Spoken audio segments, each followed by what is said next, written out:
Hey, everybody, welcome back to the podcast. Today I have a coaching call for you that I did with Derek Circa.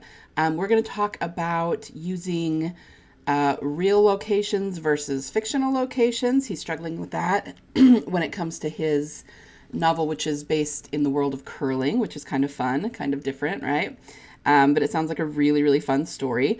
We're also going to talk about how authors tend to overthink this sort of thing, and how you should maybe approach it from a different way if this is something you're struggling with, rather than trying to create the perfect setting before you start writing. Rather, try to approach it from the other direction and create a setting that will serve the story you have. So I'm going to unpack that, during the coaching call. We're going to talk about what that means and all the details.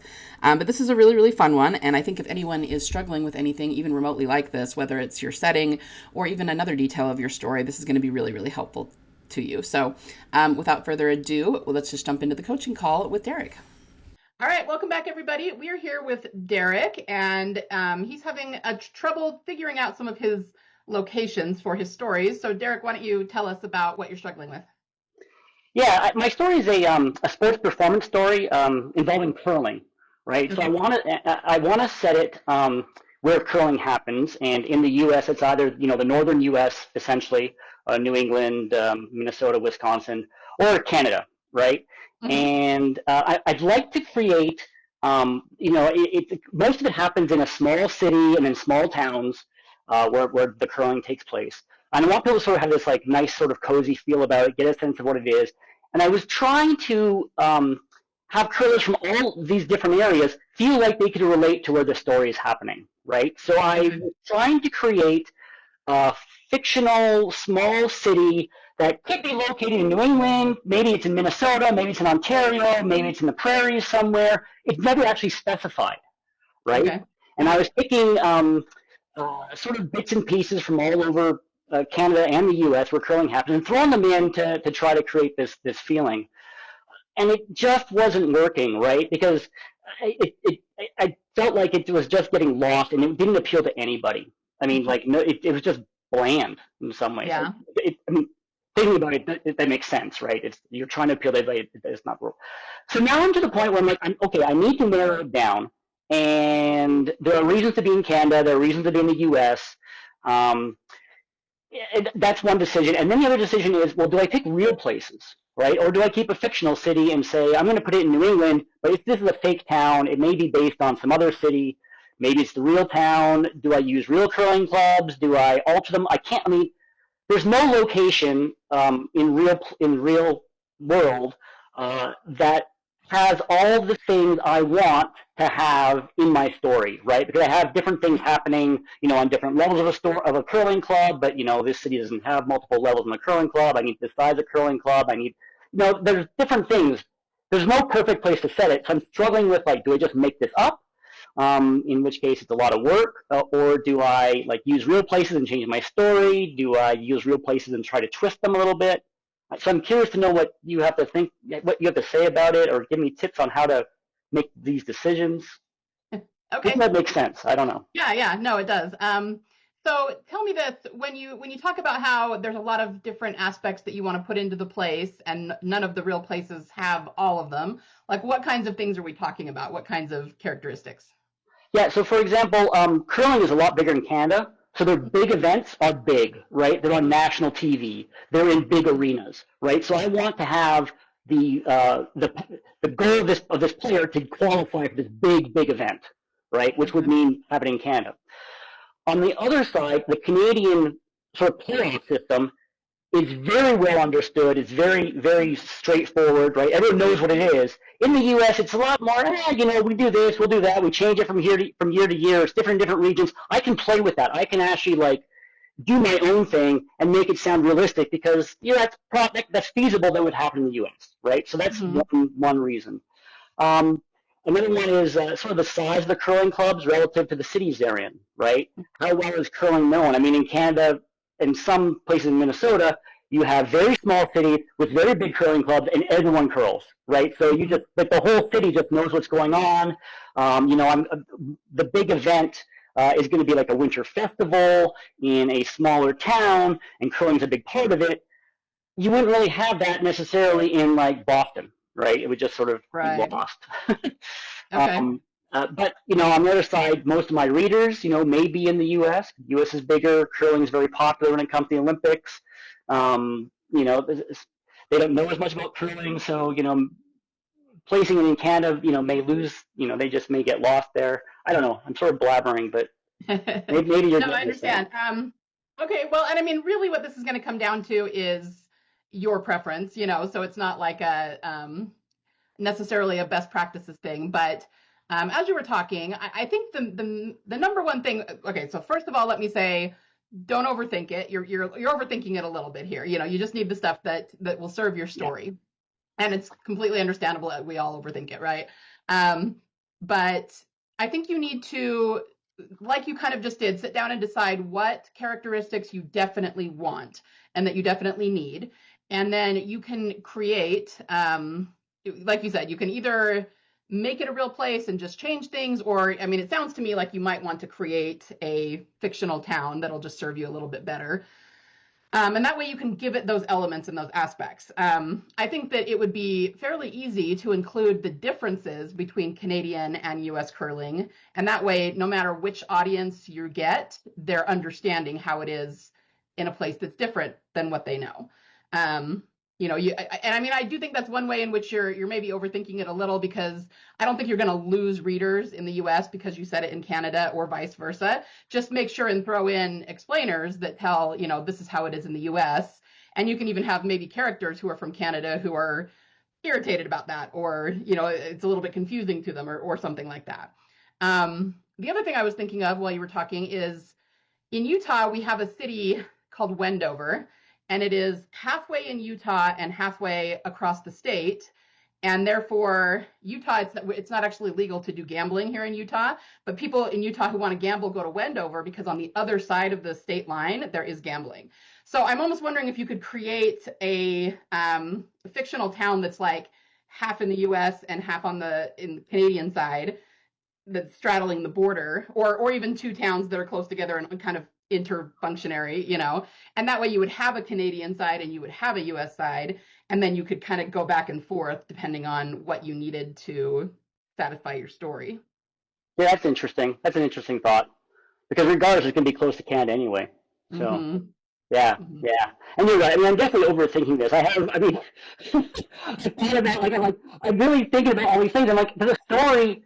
A lot of this stuff doesn't matter. The story, because the story is about the main character and what he has to overcome in the competition, and all these other obstacles that get in his way. Right. Mm-hmm. Whether that competition is really big like it is in Canada, or it's a smaller regional thing, or it's even a smaller little local thing, I don't think it's going to matter to the reader. I'm struggling with it because for me, I'm a curler and I want to make it as accurate as possible, right? So I'm Right. having trouble sort of letting go of that.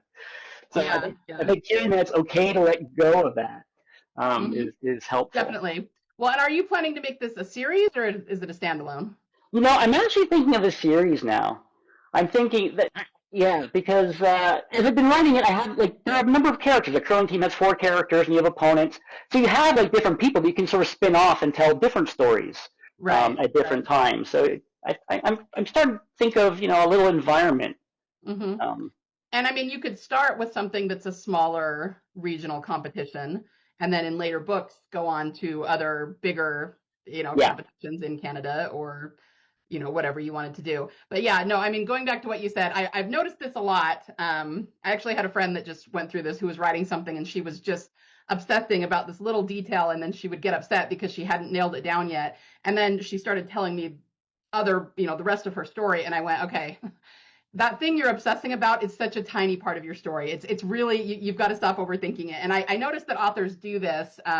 We tend to obsess about the details, which, like you said, are not even the biggest impact on the story. And usually that's because we are dealing with some sort of insecurity of our own, and we're just having trouble, like you said, letting it go and just letting the story come. So I also think that maybe you could be putting the cart before the horse here. Maybe you won't really nail down what the setting is going to be until you know exactly what the character's journey is and all of the plot events. I don't know, unless you already know what those are. But you might just want to, in my in my critique group, we call them brackets, and we'll put brackets around what we haven't figured out yet. So it'll be like, and then he said something really cool that would make sense here. You know what I mean? And then we go on. Yeah. So you might almost just want to bracket the setting a little bit here and make sure you get through the story and then say, okay, so what setting do I need to support the story that I've come up with? And then you can, figure out, tailor the setting to the story rather than the story to the setting. Does that make sense? Yeah, that's a good point. Most of my, I mean, I have most of the story, you know, outlined and a lot of it written, and the setting I've flipped back and forth. So if somebody were to read it, they would be like, "Whoa, what's going on?" Like I suddenly like I was in Canada and now I'm in the U.S. Right? Like just sort of this warping thing. So that's where I'm struggling with. But that's a good point, right? I mean, I had these things. I had scenes in my head like, "Oh, I'd love to have this scene happen here." Mm-hmm. I'm not sure I actually asked the question of, but does that serve my story, right? Like, what, how can I use the setting to serve my story? I think is a good question. I like that. Mm-hmm. So I should go back and think about yeah, yeah, what, what could the setting add to this? Can you do things with the setting to actually like, I guess, move the story forward or add obstacles or Mm-hmm. uh, That's actually something that I teach. When I'm teaching people to, you know, craft their book, craft their whole novel, I always tell them, if you really want, there are stories where the setting just isn't that big a part of the story, and that's fine. But if you really want a powerful setting that's a very integral part of the story, then it needs to trip your character up a little bit. In fact, I've got a podcast I just did about this, but it may not be live yet. Yeah, I almost feel like your setting needs to be a stumbling block for your character. So yeah. if you're looking for some conflict and okay, I need to ratchet up, something here, could you put them in a setting that blocks them in some way from their goals, that just makes it harder for them to accomplish whatever they're trying to accomplish? Maybe you want to explore, again, the curling in one area, but then they get blocked by something there and they go, okay, we're going to have to go somewhere else in order to figure this out. And so they move to another area. And you know what I mean? Like Yep, yep. anything you want. But yeah, I definitely think if you want a really heavy setting, the kind of setting where the setting is a character in the story, then it needs to be interacting with the characters and especially with their story goals, creating conflict for them. It can also create support for them in various ways, that's going to have things Right. that trip them up and then things that'll actually be advantageous to them. But I mean, that's what that's what the setting as a character would do. It's got to have interaction on both sides. Yeah, yeah. Yeah, I should actually ask that question to see what I want. Hmm. Because there are a couple main, yeah, a couple main decisions I still need to make. Which of the two cities he lives in, and I guess see what additions it can make to the story by choosing one versus choosing the other one, as opposed to Right. just oh, Well, yeah, and ask that specifically, like what would be the advantages, especially about what he's trying to accomplish by living here, and what would be the disadvantages. It would almost be better, I would think, to create more conflict, to put him in the least advantageous place he could be so that he has to do more work and go looking and work hard to get what he wants, because it's not just right in front of him where he's at. yeah, yeah, that makes sense. That makes sense. Yeah. That's good. A lot of good food for thought. Is there anything else you want to talk about? Anything else I can help you with? Uh, Anything I else? mean, that aside from overthinking all these details and putting a lot of little things in. Well, so now sticking with not just location but also setting and scene, right? I'm not the best at writing description. I'm not going to write flowery. So let's just take a curling club, right? I'm going to things happen in a curling club. I can picture the inside of the curling club because I've been in thousands of them, right? Hmm. I don't know what details and sort of at what level to explain on the page to put the reader in there so they actually feel like they're in the room rather than just sort of like, well, they're in the curling club, right? And there's ice. And I mean, if you have any advice on, where to go for, resources or, I mean, I've been doing a lot of reading, just trying to get examples of what other people do for things, but Yeah, for sure. I do think it's interesting that you said no flowery descriptions, and I honestly think that's the difference between men and women.